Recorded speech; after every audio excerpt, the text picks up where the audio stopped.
All right, geometry. Welcome back. Good Tuesday morning. I apologize that I'm not recording this video on the smartboard, so I apologize if my handwriting or video quality isn't as well as it normally is.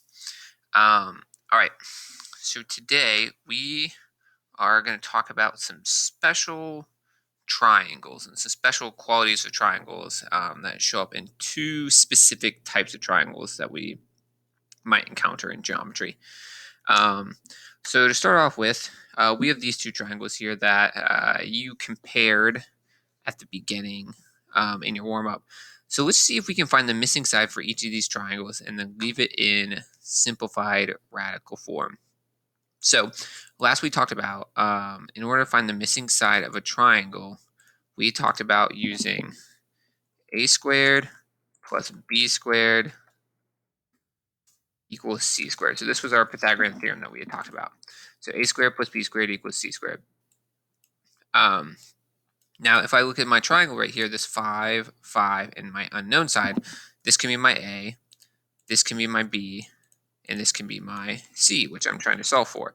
We always know that c is the hypotenuse. That unknown side, in this case, is our longest side, so it's always going to be the c. C is always going to be that longest side of your triangle. So using my a and my b that I have, I can see if I can set up my Pythagorean theorem to solve this. So we would have 5 squared plus 5 squared again, because a and b are the same, equals c squared. Not too hard. Well, what's 5 squared? 5 squared is just 25. So if we have 25 plus 25 equals c squared. I can add 25 and 25. I know that together gives me 50. So I have 50 equals c squared. Now, once again, in order to find c and not just c squared, I'm going to need to take the square root. So I'm going to have to take the square root of both these sides. So it's going to cancel out my square. But I'm going to have to figure out what is the square root of 50. So we could put square root of 50 in the calculator, and it's going to give us like 7.1 something, something, something. But we want, if we look at our directions, we want simplified radical form. So that means I'm not going to get a decimal. I want to leave it as the square root of something, but I want to simplify it because the square root of 50 can actually be simplified. So if we think back to last year in Algebra 1, we learned how to simplify radicals. So if we had like the square root of 50, like we have in this situation, we can break it down into our prime factorizations. And then if we have a pair of prime factorizations, we eliminated one of them and brought it outside. And then we left anything that didn't have a partner inside our square root. So for example, for 50, if we break this down, we have 50 can split into two numbers that multiply to give me 50 are 5 and 10. Two numbers that multiply, and let's see, 5 can't break down any farther. I can't think of two numbers that can multiply to get 5 besides 5 and 1. But 10 can break down. I can break down 10 into 2 and 5. So we broke these numbers down into their prime factorizations. What numbers multiplied to get them? So 5 times 2 all creates 50. Well, I need to look, do I have pairs? I have a pair of 5s. So I'm going to circle my pair of 5s. And after I circle it, I'm going to cross one out. So this helps me remind me that one of these 5s that's circled is going to go outside on my answer of my radical. So I'm always going to have a radical. I might have some numbers outside. I'm probably going to have some numbers inside. 2 did not have a partner. So 2 needs to go inside my radical. And then 10 broke down into 5 and 2. 50 broke down into 5 and 10. So 5 radical 2 is the square root of radical 50. This is the simplified radical form. So c equals 5 radical 2.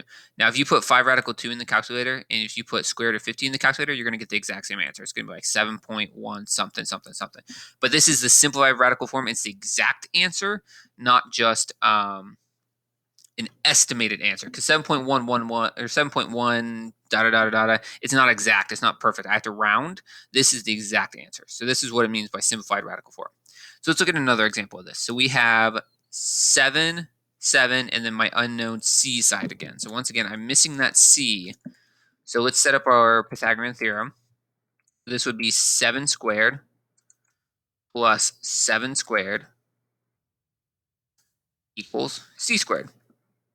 Well, 7 squared is 49, so I have 49 plus 49 equals c squared. And then 49 plus 49 equals 98. Sorry about that.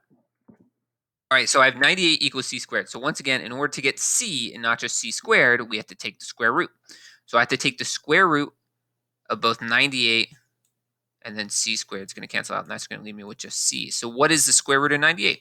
Well, once again, I need to break this down into its prime factorization. So I need to figure out what is the square root of 98 by breaking this down. 98. And once again, if you have trouble thinking up what numbers multiply together to create your number that you have, if it's an even number, it's always divisible by 2. So if you have trouble, just start with 2. So 98 can be split into 2 and 49. If we take 98 divided by 2, we get 2 and 49. And then 49 breaks down into 7 and 7. Well, 7 and 7 is a pair, so I can circle it and cross one out. So I know I'm going to have a 7 on the outside of my answer. 7 is not going to break any farther. 2 is not going to break down any farther, so it's going to be 7 radical 2. So C is 7 radical 2. Once again, if I put radical 98 into my calculator and then 7 radical 2 into my calculator, I'm going to get the exact same answer. They're both going to be like 9.8 something, something, something. So that is our two solutions. Now, if we look at this triangle right here said 5, 5, 5 radical 2. This triangle here was 7, 7, 7 radical 2. So we're seeing some similarities. And this was a 45, 45, 90 triangle. This one also had 45 degrees, and 90. Let's look at these two triangles. So once again, we're doing the same strategy, except this time I'm solving for one of the legs. So we know Pythagorean theorem, C is always our longest side. So this might be my A, this might be my C, because it's the longest side. It's always opposite of my 90 degrees. So that means this side down here is B. So I'm actually solving for B on both of these problems compared to getting my C. So let's see. If I were to think about A squared plus B squared equals C squared, this would be 3 squared plus B squared equals 6 squared. I'm solving for B this time. Well, I know 3 squared and 6 squared. I know both of those. So that's going to be 9 plus B squared equals 6 squared is 36. So 9 plus B squared equals 36. Now, once again, I'm trying to solve for B. So what I can do is I can subtract 9 from one side. So I just have B on that side. This is what we were practicing last week. If I remove 9 from that side, it cancels out. And I am left with B squared equals 36 minus 9 is 27. So I have B squared equals 27. Now, once again, we're solving for B, not just B squared. So I'm going to take the square root in order to cancel out my square and just get my B to figure out what is B. But that means I need to take the square root of 27. Now, once again, I'm trying to leave this in simplified radical form. So I need to figure out what is the square root of 27. So let's break it down in some prime factorizations. Sorry, let me pause this really quick. All right, I apologize for that. That is school getting canceled for today. So you'll be watching this on Thursday or Wednesday or whatever day, I don't know. All right, so we need to break 27 down into two prime factorizations. So thinking about 27, two numbers that multiply to give me 27, 9 and 3 multiply to give me 27. So I can break this down into 9, and I can break this down into 3. 9 can break down into 3 and 3 as well. So I actually have 3 3s. So if I think about it, I'm always looking for a pair of 3s. So I'm going to circle 2 of them and cross one out. Unfortunately, this 3 up here didn't have a partner, so it's going to be stuck inside my square root. So I'm going to have a 3 on the outside of my square root, a 3 on the inside of my square root. 9 broke down, 27 broke down. So my answer is 3 radical 3. So B equals 3 radical 3. All right, let's look at the second one, see if we see any similarities. So I have 5 as my A, 10 is my C. I'm solving for B once again. So turning this into my a squared plus b squared equals c squared, I have 5 squared plus b squared equals 10 squared. 5 squared I know is 25. B squared is unknown because it's our variable. And then 10 squared is 100. So I have 25 plus b squared equals 100. Once again, I'm trying to get b by itself, so I'm going to subtract that 25, get it over to my other side of my equal sign. So 25s cancel out. I'm left with b squared equals 100 minus 25. Well, that's just going to be 75. Oh, that's b6. B squared equals 75. All right, so once again, we're back to taking our square root. So I need to take, I'll change my color. I'll need to take the square root of b squared to cancel that out. So I'm just left with b. Well, so this gives me b is equal to the square root of 75. Well, what is the square root of 75? Let's break it down and figure out. All right, so if I'm taking the square root of 75, once again, I have to think of two numbers that multiply to give me 75. Well, 75 is like 3/4, right? So that's like 3 and 25 if you have 75 cents. Each of those quarters are worth 25 cents. And I can break 25 down. 25 breaks down into 5 and 5, which gives me a pair. So once again, I have a pair, so I can circle it. So I'm going to circle my pair, cross it out. So I have a 5 on the outside of my square root. 3 can't break down any farther. 25 broke down. 75 broke down. So I have 5 radical 3 is my answer. So my answer for B is 5 radical 3. Now let's look at the similarities between these two triangles here. So my first triangle, I had 3 as my A, 6 was my C, and then my B was 3 radical 3. And my sides were, my angles were 30 degrees, 60 degrees, 90 degrees. Now I have the same angles on this one, 30 degrees, 60 degrees, 90 degrees, but my side is 5, my C is 10, and my B is 5 radical 3. That's 5 radical 3, not 5 radical 2. I'm sorry, I wrote the wrong number in there. 5 radical 3. So you might be picking up on some patterns. And these are our special right triangles. We're going to talk about what these two patterns are and how these two triangles, by recognizing the patterns, we can help solve for a lot of things. All right. So my first special right triangle is a 45, 45, 90 triangle. And in a 45, 45, 90 triangle, the legs are congruent, and the hypotenuse is always whatever that leg length is multiplied by radical 2. So in a 45, 45, 90 triangle, it's called 45, 45, 90 because you have 45 degrees, and 90 degrees. Now, once again, your legs are congruent, which means they will always be the same value, and your hypotenuse is always going to be whatever that value is times radical 2. So if we look at our two examples here, we had a 5, 5, 5 radical 2, 7, 7, 7 radical 2. So it's always going to be that pattern. So if you can recognize it's a 45, 45, 90 triangle, and you remember that pattern, if you have it memorized, then you can solve these super simply. So let's look at this. I have a 45, 45, 90 triangle. I have 6, 6. So that means my last side is going to be 6 radical 2 because of my hypotenuse. My legs are the same. My hypotenuse is always whatever that length is times radical 2. My legs are 11 on this 45, 45, 90. So it's 11, 11, 11 radical 2. On this one down here, they gave me the hypotenuse. They said my hypotenuse is 25 radical 2. So I know it's a 45, 45, 90 based on my angles.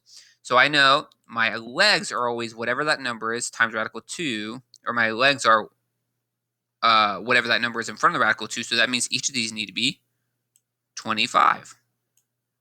25, 25, and 25 radical 2. So my hypotenuse is 138 radical 2. So once again, I know my legs are always whatever the numbers in front of my radical, so they must both be 138. And so as assuming you have that pattern recognized, that special right triangle, that 45, 45, 90, then you can easily find all of these solutions. Let's look at one more. So they only told me one angle. This is 45, this is 90. Well, that means my last angle, if I take 180 minus 90 minus 45, has to be also another 45 angle.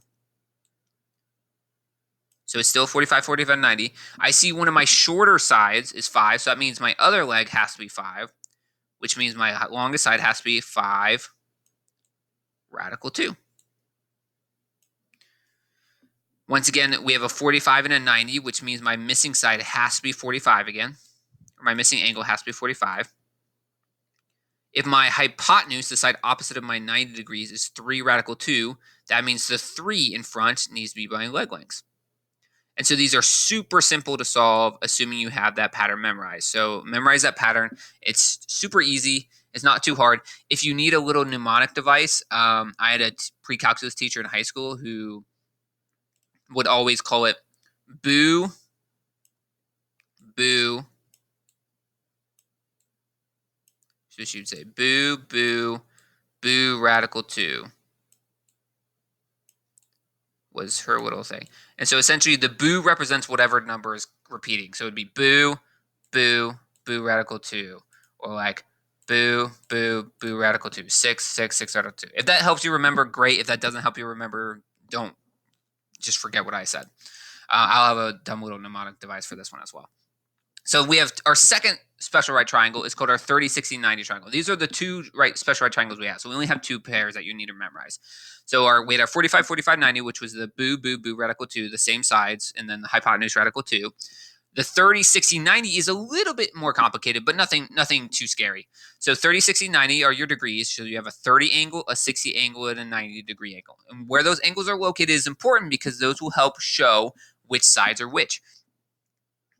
Now, on a 30, 60, 90, the hypotenuse is represented by the shortest leg multiplied by 2. So we are always going to have a shortest leg, which is opposite of your 30 degrees. It's always going to be that number times 2 is your hypotenuse, the longest side of your triangle. In the 60 degree leg, the leg that's opposite of your 60 degrees of your triangle, this is represented by whatever that shortest side is, that x number, whatever number keeps reappearing in throughout the triangle, times radical 3. So if you look back at our examples, we had 3 was our shortest side, 6 was the hypotenuse, which is 2 times 3, and then my b, my 60 degree side, was 3 radical 3. On my other triangle, I had 5. My hypotenuse was 2 times 5, which is 10. And then my b, my 60 degree side, was my 5 radical 3. So they always had that pattern. If you want a mnemonic device for this one, you can, I was taught tree, root 3 was the little mnemonic device. I know it's pretty dumb, but if it helps you remember it, great. If it doesn't help you remember it, don't worry about it. And it's essentially, tree is the number that keeps getting repeated. Tree, 2 tree, tree root 3. Oh, I didn't put 2 in here. It's tree, 2 tree, tree root 3. If that helps you remember, great. If it doesn't help you remember, don't worry about it. So let's try to practice this. So my side that's opposite of my 30 degrees is always my shortest leg. So I have 4. My hypotenuse is always 2 times that value. So 2 times 4 is 8. And then my 60 degree side is always radical 3 times that value. So it would be 4 radical 3.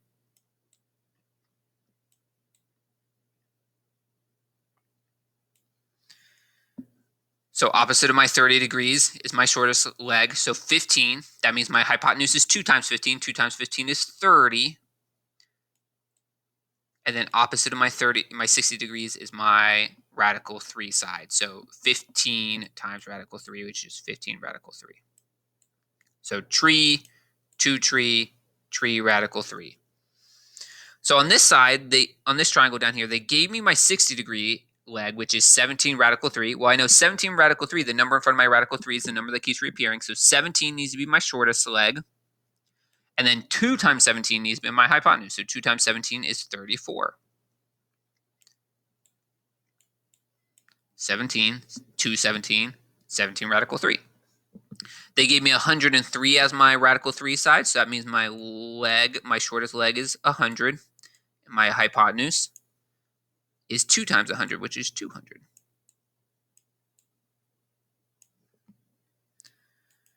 And then lastly, we have these 2 triangles here. So I have 8 and 8 radical 3. Well, I know 8 is the number that keeps reappearing, so my hypotenuse just needs to be 2 times 8, which is 16. And this last one, I have my 30, 60, 90. They gave me 10. Now, 10 is my hypotenuse. So I know 10 is 2 times the number that keeps reappearing, or it's my 2 tree side. Well, 2 times, or if I take 10 divided by 2, that leaves me with 5 is the number that keeps reappearing. So 5 is my 30-degree side, and my 60-degree side is 5 radical 3, which is actually, I think it's a triangle we already did. And that is our 30, 60, 90 triangle. Tree, 2 tree, tree radical 3. So these are the 2 special right triangles that I want you to have memorized. Your 30, 60, 90 triangle and your 45, 45, 90 triangle. Now, technically, most of these triangles you could solve for the missing side as long as you have 2 of those angles using the Pythagorean theorem. But the goal for this is to make these problems go fast, to make them easy. So the quicker you are to memorize these triangles, the faster you'll be able to solve these problems and the much easier this will be in the future. So that's where we're going to stop it for today. Let me know if you have any questions, and I'll see you whenever we have school again.